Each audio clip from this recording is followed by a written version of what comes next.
few more footnotes to the internal reading list problem.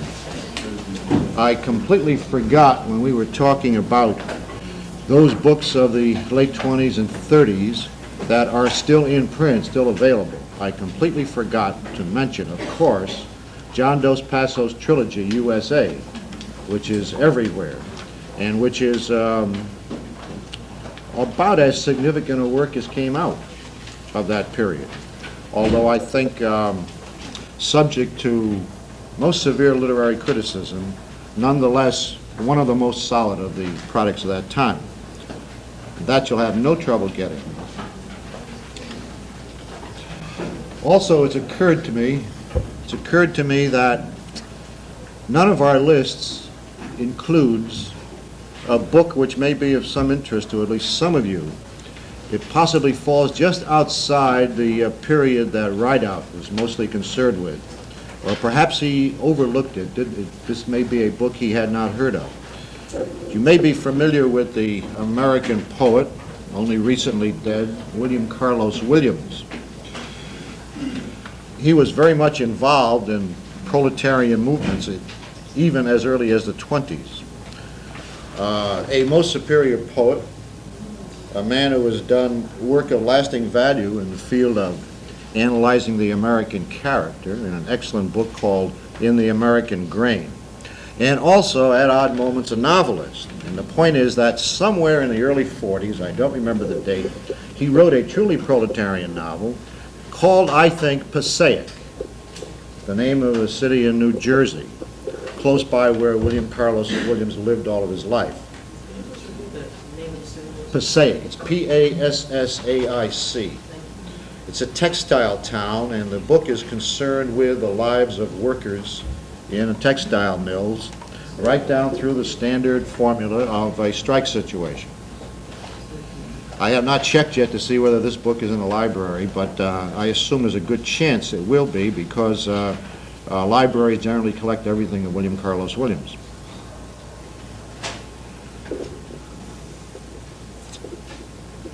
An interesting suggestion has been made here as to how we might circulate those novels you may own personally so that other people can get a crack at them. How many of you now have in your possession your own copies of some of these novels? A fair number. The suggestion is that if you are through with them yourselves, you might deposit them in the reserve reading room for our class use specifically. And on the other hand, I will try to do something about the legitimate objection I think a lot of you have raised about the limitations in the reading room, namely that you can only take a book out overnight. I will try to get them to allow books to be taken out for 24 hours at a time, including whatever books of your own you may deposit there. I should think that in 24 hours you can fairly well find the time to fairly well cover at least most of them, a novel of the sort we're dealing with. There are some exceptions, but if you do rapid reading with the ones that aren't worth much, I think 24 hours should do it. You still, I assume, will have some problem with nonfiction texts that require very careful reading, in which you just can't go very fast. But at least I think it will be an improvement to get a 24-hour crack at it, given book. Does anybody have any comments about that procedure? Is everybody willing to deposit his books there during this quarter? No objections, no comments. What, do they just get checked out today? What's the procedure? What's that? What's the procedure? I think you just go to the window at the reading room and say that you are in English 70 and section 1, and you would like to deposit these books for our quarter, for use of our class alone. And they'll know how to handle it from there on. People that come and get the books have to check them out and are supervised to Right, hold them. right, exactly, yes. I have a further thought. It may be, I don't know any way that you can simply discover which books have been so deposited. it occurs to me that perhaps you, Sean, as a reader in this course, can take the titles from people of the books that they will be depositing. And perhaps in our next meeting or thereabouts, I can simply read that list off so everybody will be aware of the additional books left there. Is that all right with you? If you don't do it this time, then why don't you by next time, those people who will be depositing books there, simply give Sean the titles of the books you are depositing.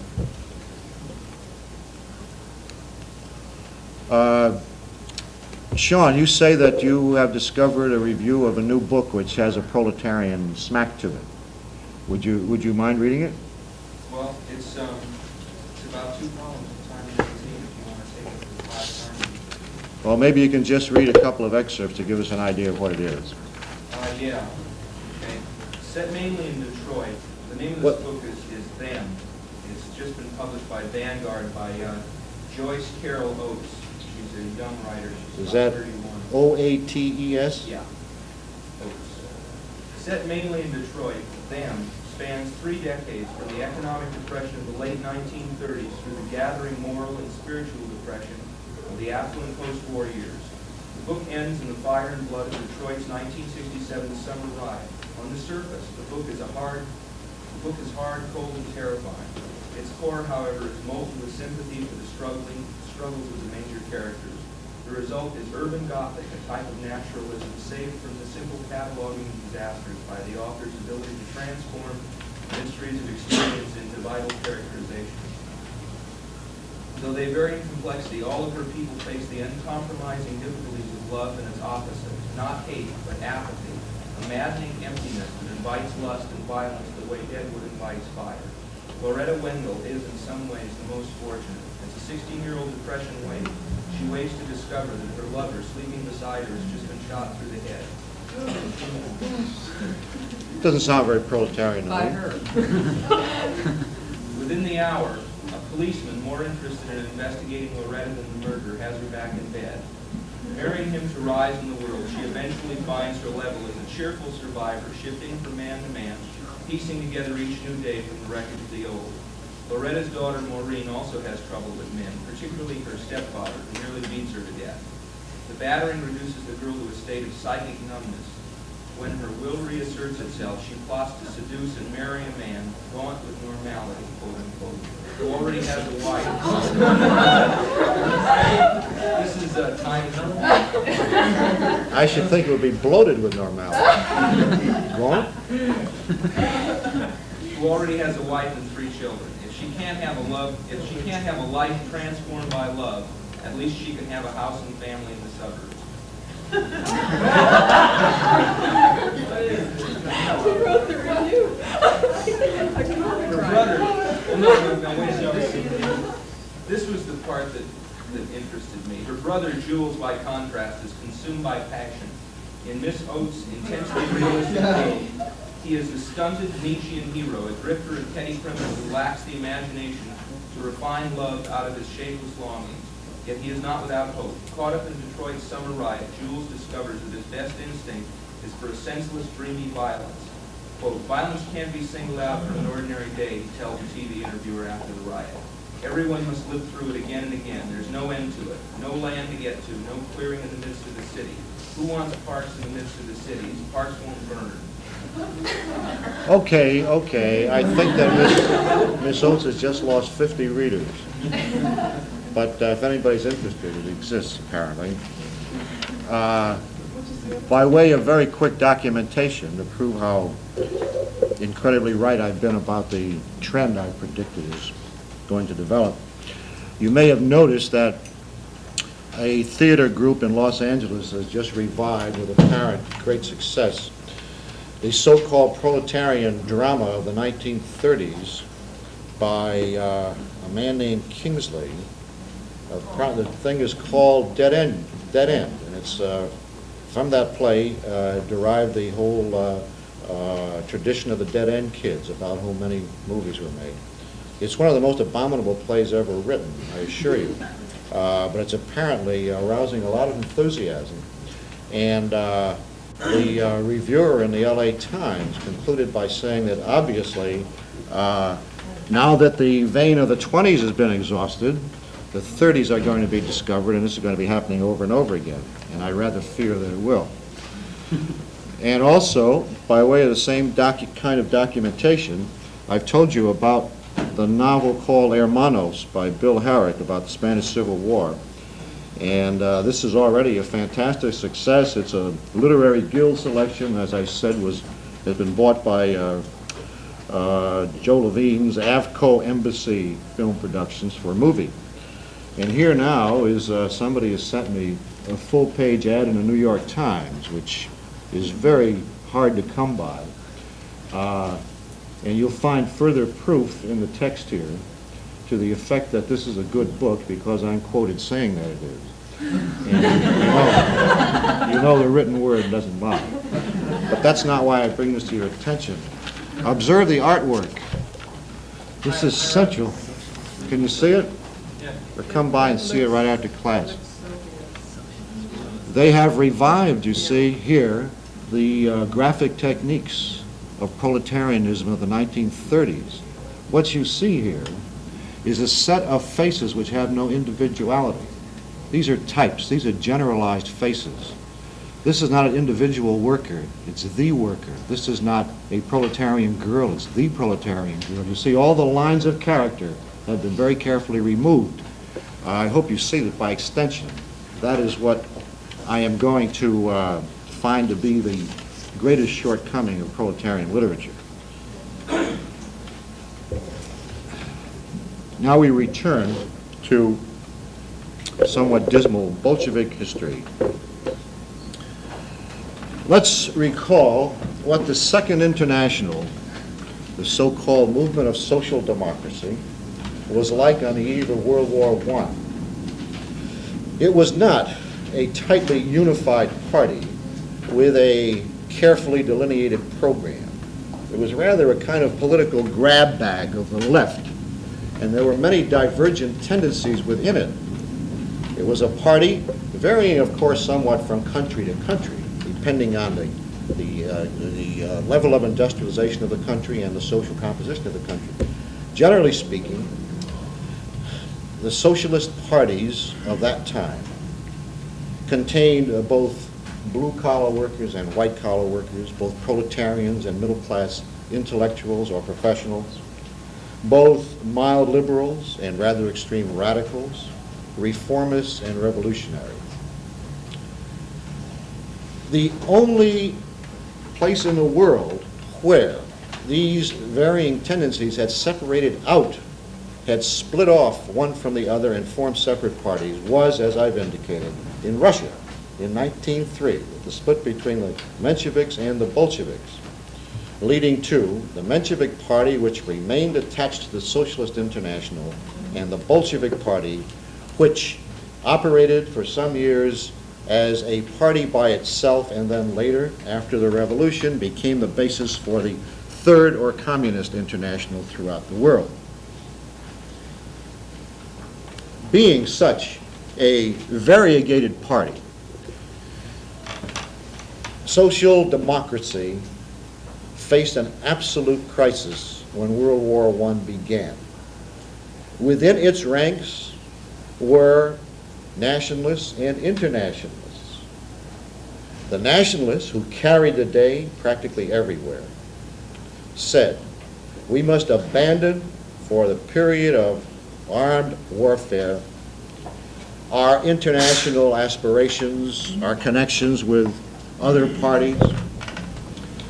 The immediate task is to support our own country, our own government, help as the spokesman for organized labor and general left-wing liberalism, to achieve a national unity without which a country cannot pursue a war, develop, in short, what came to be known as the ideology of social patriotism. Not just ordinary patriotism, you see. Anybody can work that up. Social patriotism means the kind of patriotism that a working class, some sort of left-wing party, develops when it feels that in a critical moment, national unity is all important and a national purpose must be carried out before the class struggle can begin again. You win the military struggle on the national, on the battlefield drawn along national lines, and then you return to the internal struggle between the classes. And of course, many socialists who supported the war in their various countries did so because they felt there was a kind of wily political trading going on. That is to say, if they were nice enough to help their own ruling classes carry out this war, they expected to be given something in return when the war was over. In other words, the reforms that they had been fighting for piecemeal, they hoped they would get in a wholesale way in return for their patriotism. The Bolshevik Party in Russia, as against the Mensheviks, from the beginning had a program of antagonism to all imperialists in what they considered an imperialist war. And therefore their idea was to foster in every way possible a military defeat for their own country, hoping to arrive at such chaos, such disorganization, hoping to so enfeeble the ruling class in their, or classes in their own country, that a struggle for power, for total power, would become possible for the working class, or that portion of it that they hoped to represent.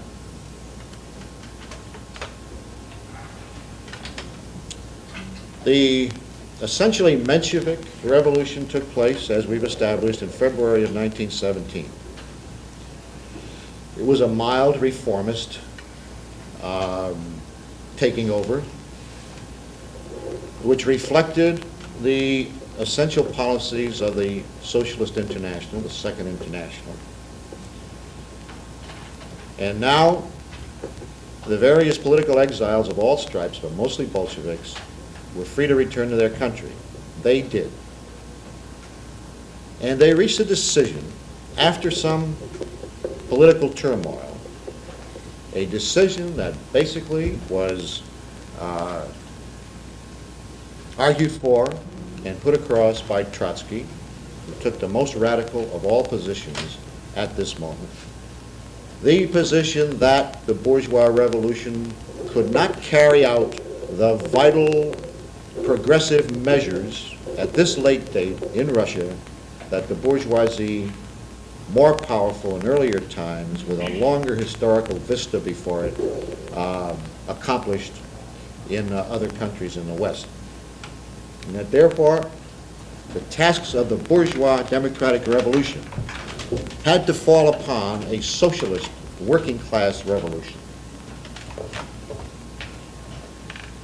And so the order of the day was not to support the new Menshevik coalition government, but to strive for its defeat and overthrow and wrest the power from it.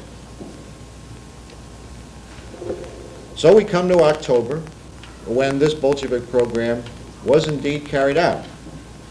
And we have to make several vital points about the Bolshevik Revolution of October 1917. One, that in the given circumstances it was absolutely inevitable. Two, that it was not in the least a conspiracy of a handful of people, but involved broad masses of people. And three, and this I know comes as a shock to many people who haven't studied these events carefully, three, in the actual transfer of power, it was practically bloodless. Now let's examine these points. It was not inevitable that the Bolshevik Party take power and lead wide masses of people in the struggle for power. It was inevitable that any party that had the boldness to advance a program that corresponded to the most burning needs of the people would take power. The Bolsheviks placed themselves before the public with a very simple set of slogans corresponding to what was haunting the wretched people of Russia at this time, when they were still engaged in a war in which they were being battered incredibly by the Germans. The slogans were bread, peace, and land. Nothing more. Exactly the three things that were desperately needed by the masses of people in Russia. Examine the implications of these slogans. Red means revolution, because to ensure an equitable distribution of whatever goods existed in such a country at such a time, private property rights had to be abandoned. Factories had to be taken over, farms, the whole basic means of production and distribution had to be wrested from the people who owned and controlled them and ran them for their own profit. So human rights had to be substituted for and take precedence over property rights. So a very simple word can mean a very profound political aim. Peace. This was not the war of the Russian people, the ordinary run of people. It was a war of the feeble, of the remnants of the Russian aristocracy, essentially feudal, and more importantly, of the weak new bourgeoisie.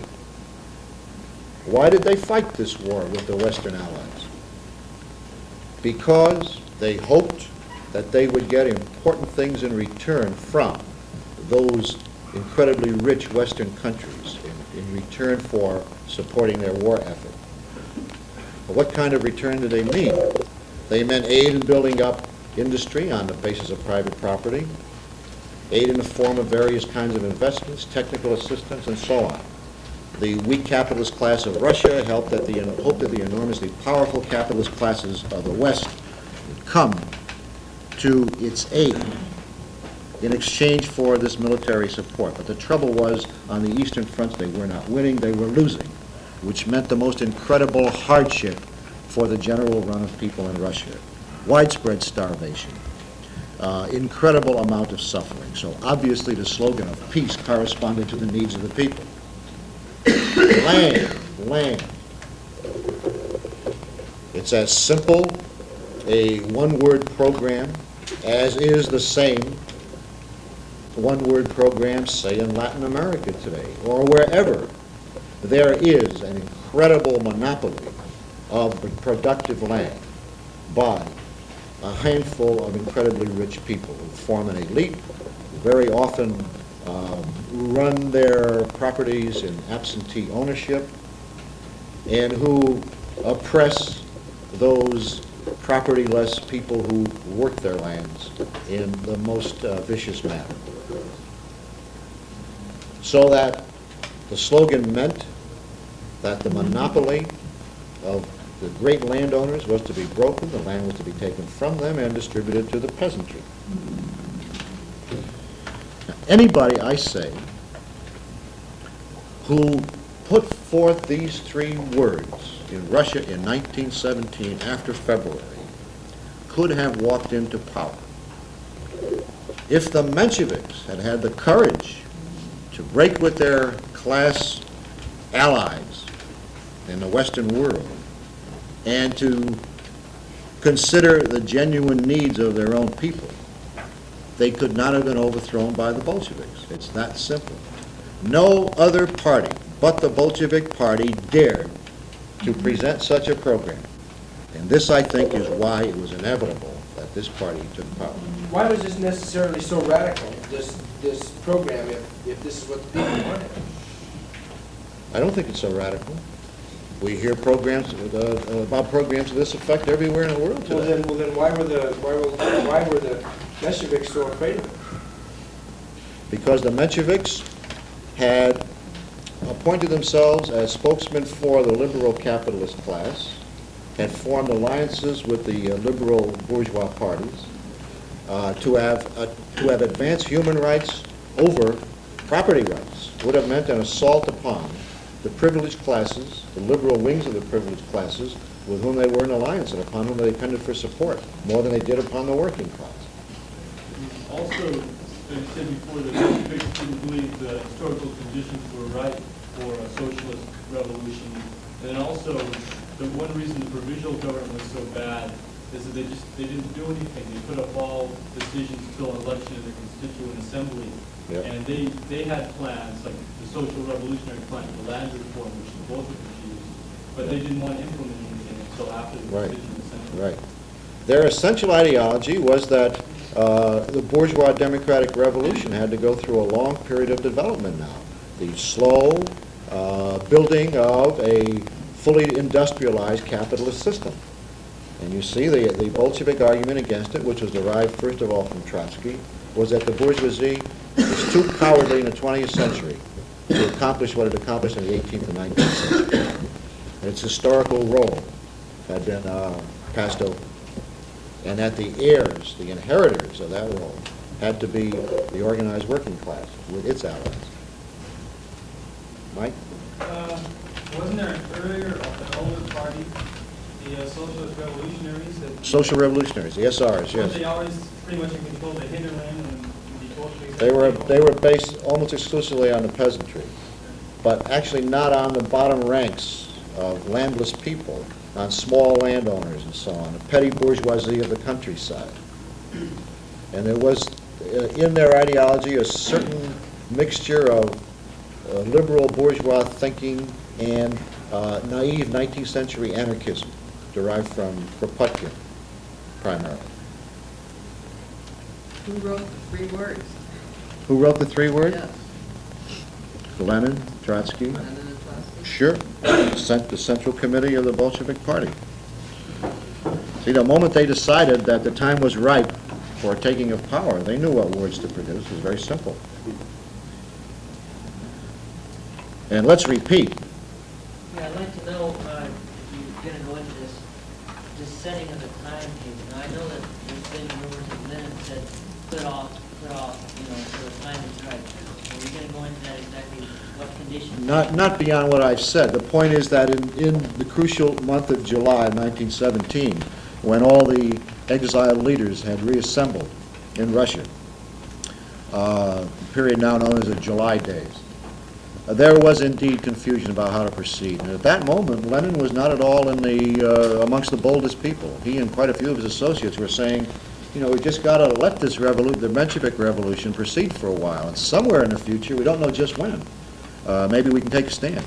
It was Trotsky who insisted that the most extreme stand be taken. But that decision was made essentially in July. Well, it's worth repeating for emphasis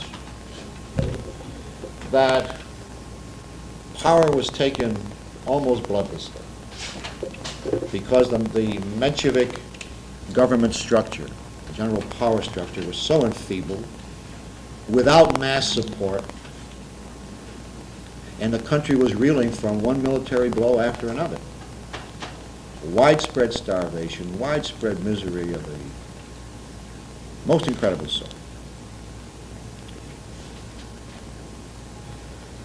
The Bolsheviks were able to arouse important masses of industrial workers and, by extension, important masses of bottom-level peasants.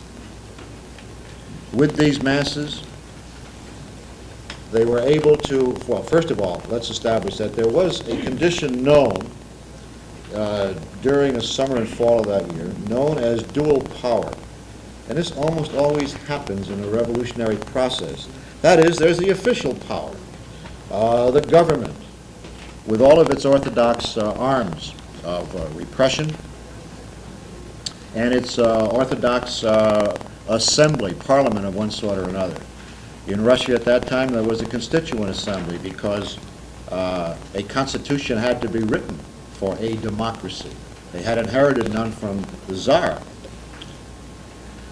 Alongside these official structures, workers, revolutionary workers, and then later some peasants began to establish their own organs of local government, the Soviets. They began by setting up councils within factories. And then these councils would send representatives to an overall city structure, which was a Soviet. The Soviet structure was given more and more power simply because, through the Bolshevik effort, more and more mass support was attracted to it. Now, when you have created such an independent, unofficial structure, and you decide to embark on a full revolutionary course, what you do is simply aim to make your unofficial structure, in this case the Soviet structure, the official government. And this is, in essence, what happened in October 1917.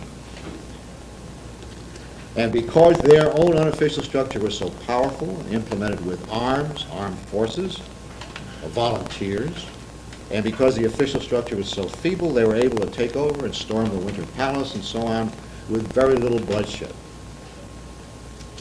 But bloodshed did begin, indeed, and on a shiveringly massive scale, simply because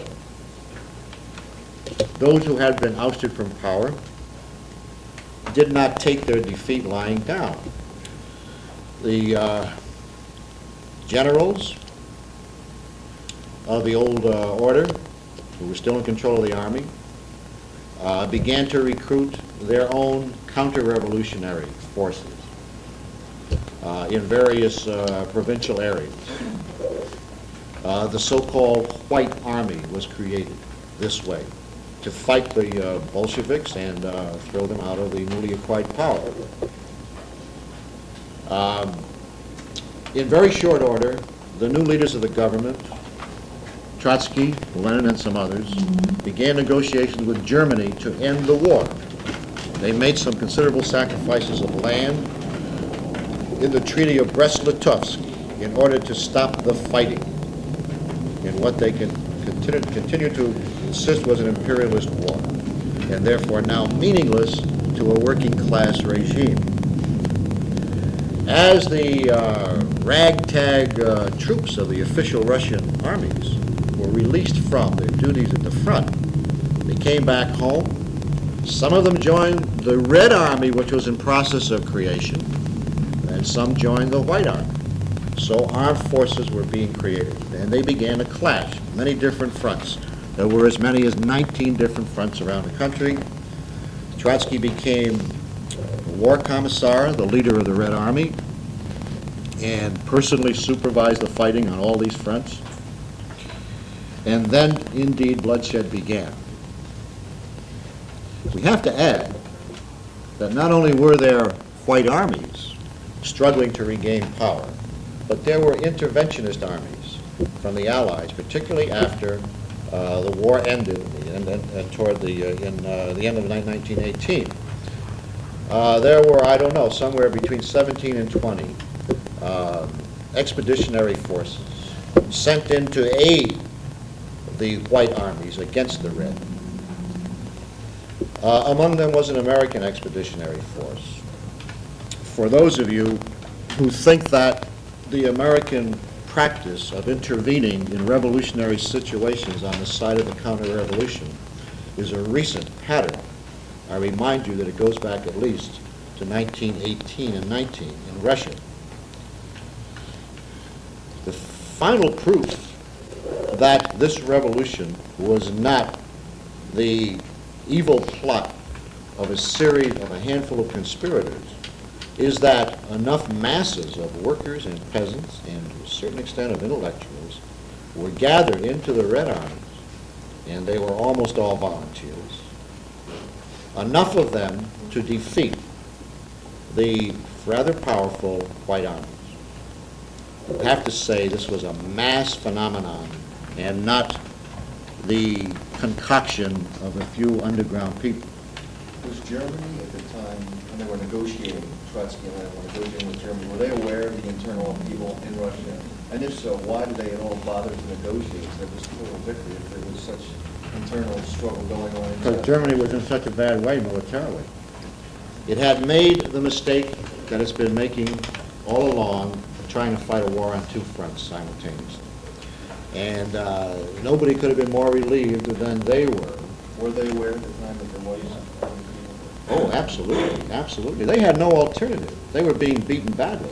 They could no longer fight on two fronts. And still, they were strong enough. They knew that the Russians were worse off than they were at that moment. They were strong enough to get important land concessions and work in negotiating the Brest-Litovsk Treaty. The Bolsheviks had no alternative. They had to stop the fighting in any way possible. Was there conscription on either side, and if so, who was organized? In Russia, Sure there was. They were not all volunteers. A lot of them were volunteers. Both white and red. Oh, sure, sure. Wherever the given army had local authority, they would simply set up a recruiting program and then a drafting program. Is this true what I've heard that Germany allowed Lenin to come through Germany? Sure, sure. For the purpose They of- sent it, they allowed him to go through in a sealed train. This has given rise to all those silly canards about Lenin having been a German agent. He wasn't at all. You can see that what he did was not in the long run interest of Germany. He did his best to help to foment a revolution in Germany after the war. And for a while, it looked like the Bolsheviks might have some success there. He wasn't representing German interests. But Germany knew that he would devote all of his energies to trying to end the war on the Eastern Front, and they desperately needed that. So sure, they let him come through. Well, this is where our story becomes really harrowing, aside from the incredible statistics of suffering through the Civil War. The fact is that the Civil War was won. By 1920, the white armies were eliminated. And those few generals who had helped organize it and their associates fled into exile. Finally, the Civil War was over. And now came the most crucial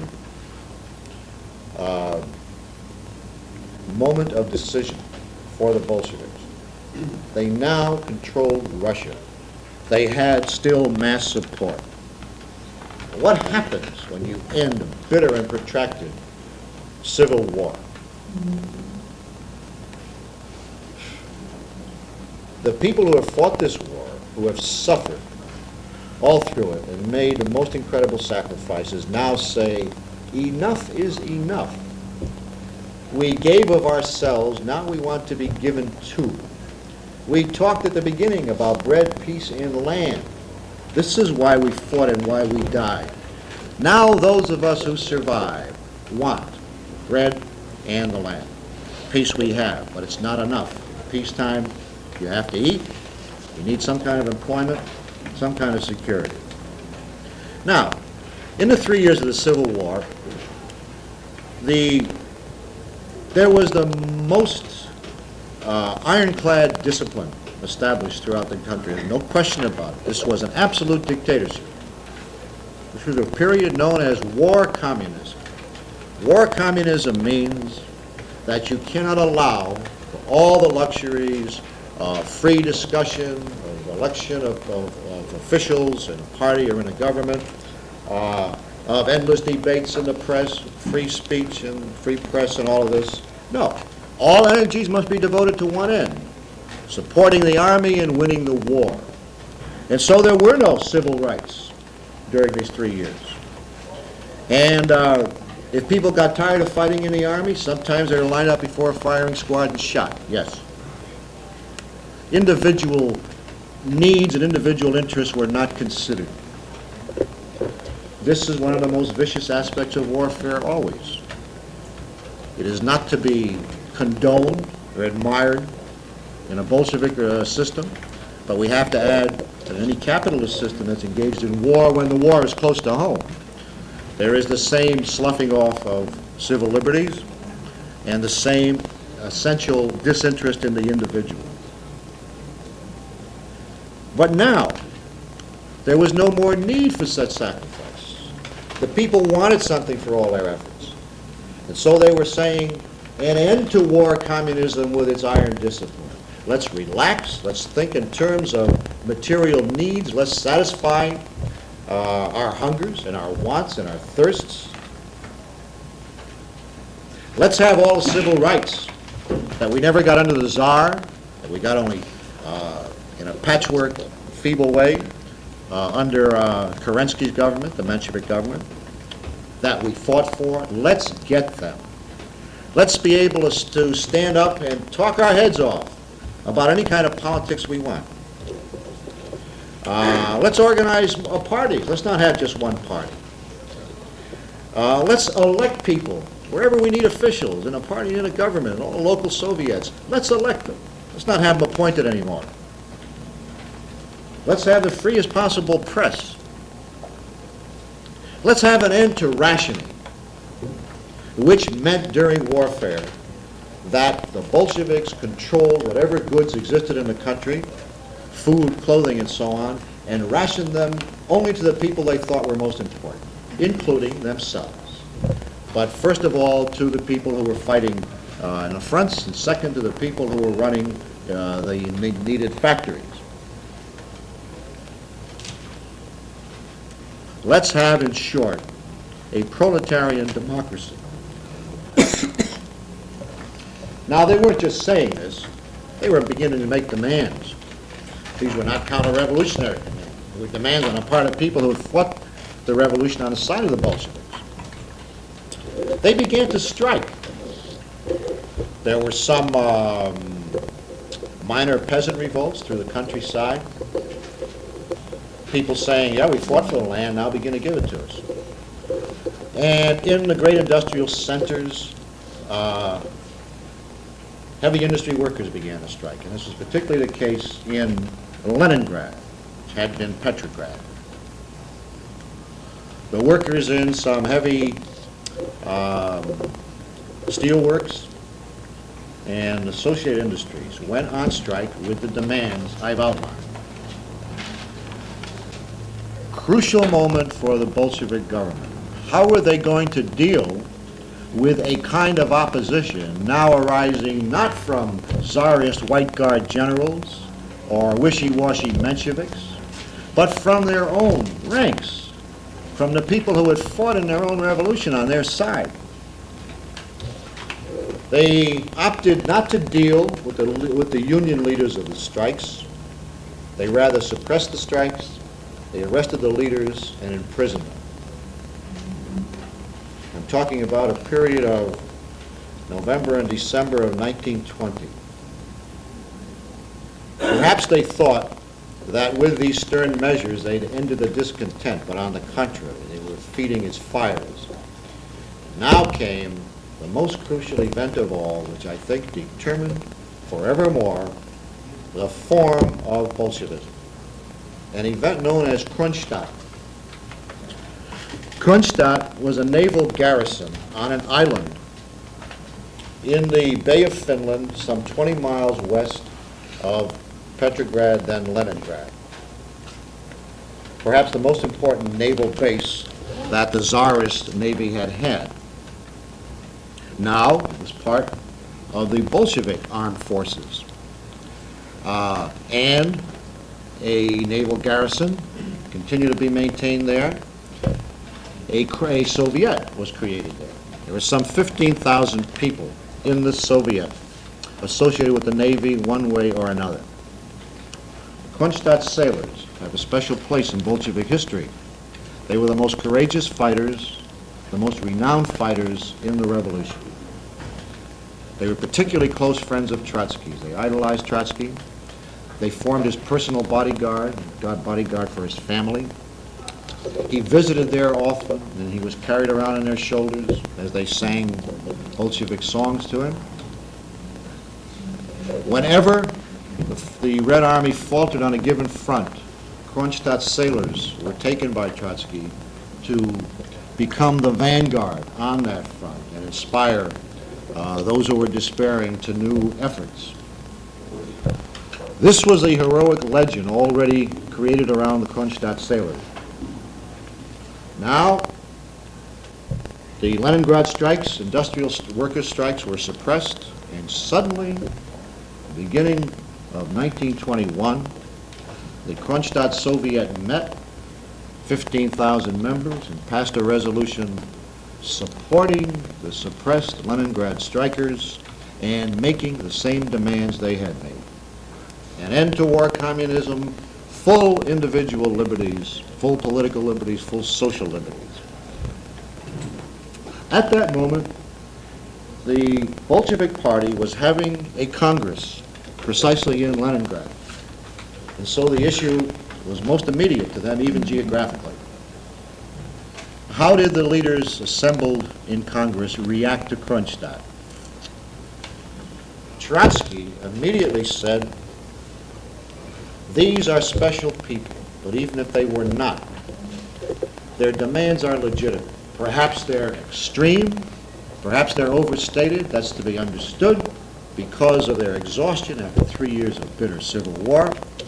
Essentially, they have to be dealt with. Let us meet with them, let us negotiate, let us work out some compromise. Immediately, the old Bolsheviks, as against Trotsky, who you see was a newcomer, having joined only in 1917, the old Bolsheviks, who went back to 1903, said, you see, this is the true Menshevism in Trotsky appearing. He was a soft all along, as against us hards, and now he's showing his true colors. Trotsky responded with a turnabout, and he agreed to support the strongest possible repressive measures which the majority of old Bolshevik leaders were demanding. The Bolshevik Congress passed a resolution to this effect. This is not a legitimate set of grievances from within the revolutionary working class.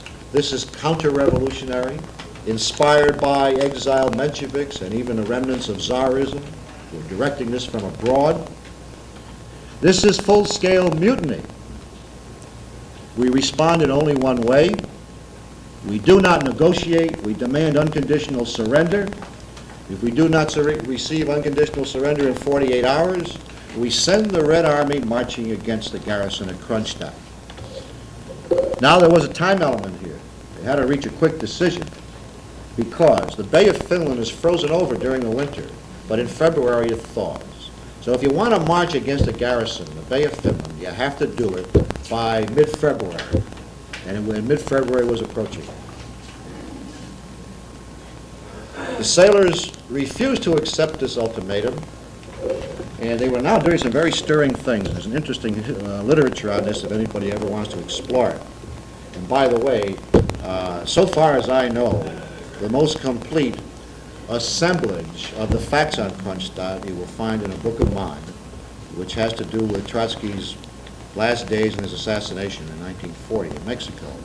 I have appended to that novel a chronology of the events in Kronstadt with as much information as I've been able to gather.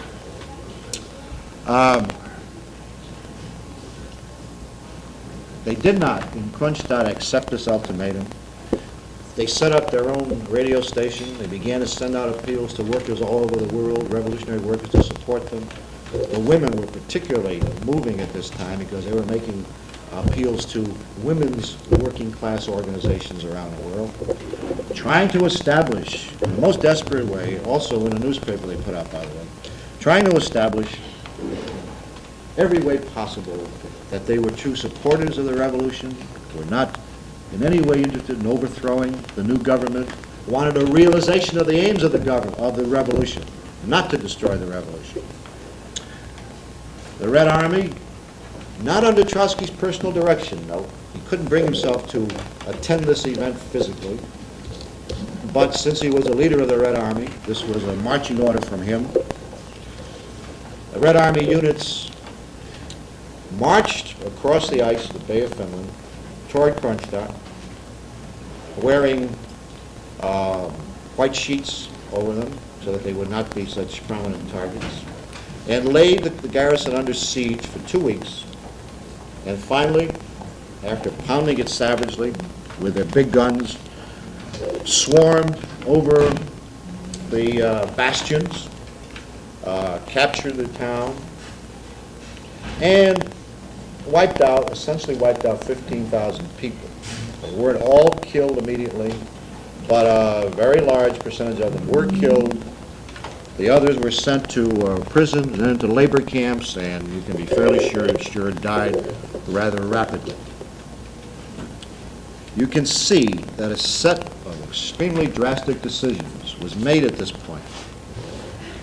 And you can see further that the decisions stem from that apparently innocent concept put forth by Lenin in 1903 which resulted in the splitting of the Russian Social Democratic Party, two factions, concept of democratic centralism.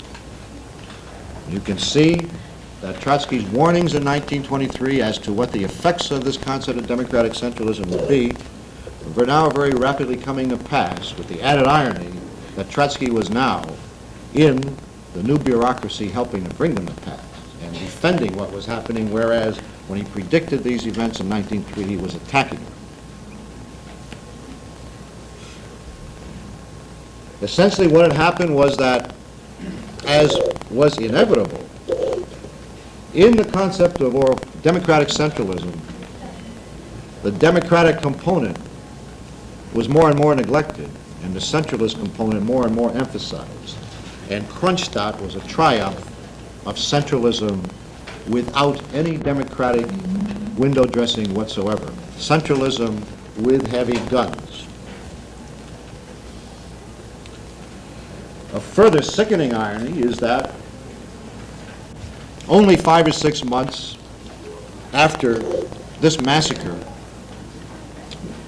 the government now realized, and the party now realized, that this ironclad discipline of war communism based on continuing deprivation could not go on any further. People wouldn't stand for it. Their nervous systems couldn't take it. And therefore they enacted something called the NEP, the New Economic Policy, which in essence established for the people as a whole exactly what the sailors at Kronstadt had been demanding, and the striking industrial workers in Leningrad. We have to stop here. I think we'll be able to complete this one more session.